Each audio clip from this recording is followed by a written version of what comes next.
Live na katawana. Hindi katawana sa Marcos Highway. Masayro katawana ini. Bata so gasolina medyo nagbaba man siya pero alam ko man gilayon.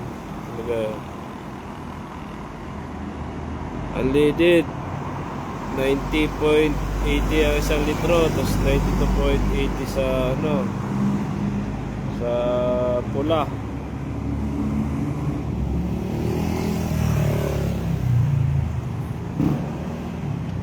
Mga tururog pagayad ka rin, daan isang apa, hindi meron.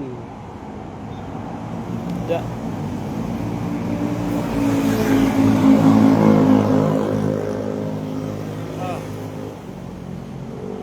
Panghagal natin, boss.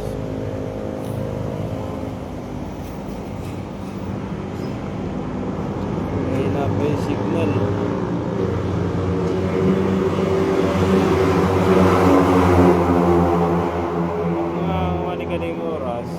Giting gusto sa mga motor.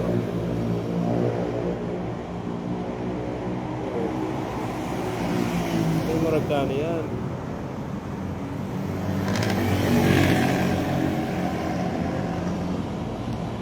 Gusto isang ka.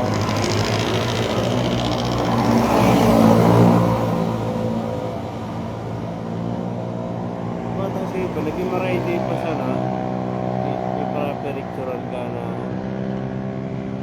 kumpira na so nagasto sa gasolina. Hindi naman mabibiglaan dahil ng nagalang ko so gasolina. Hindi na magugulat yan kung sa Tagalog. Yung kakilala ko nagpupos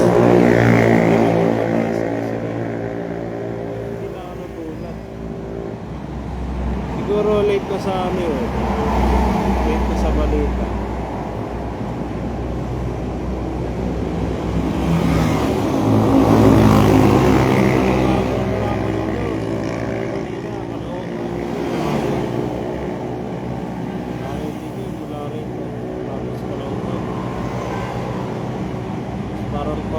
Parang pawi lang din ako ng Bicol kasi walo pa.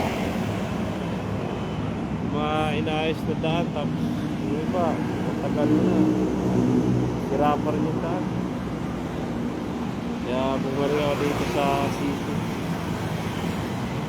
Kawawa tayo sa daan doon kaya medyo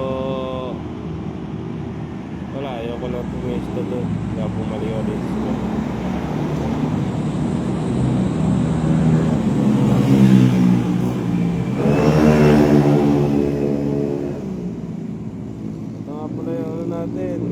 outfit, mga simple yan lang, white socks, black shoes, pants, tapos gloves na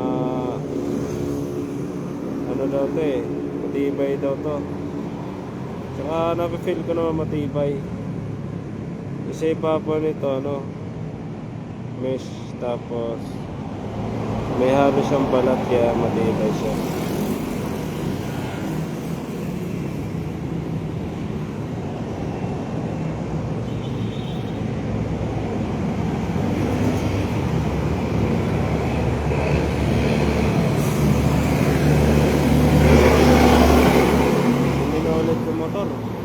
Kailangan ko lang dinisan po bukas. So yun, short update lang mga mga Bicol right.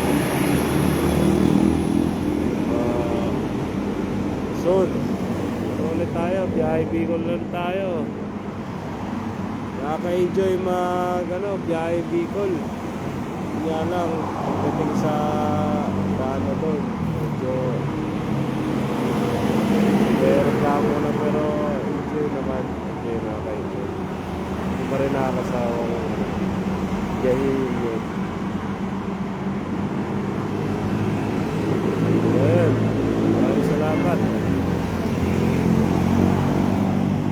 Finish natin. Finish.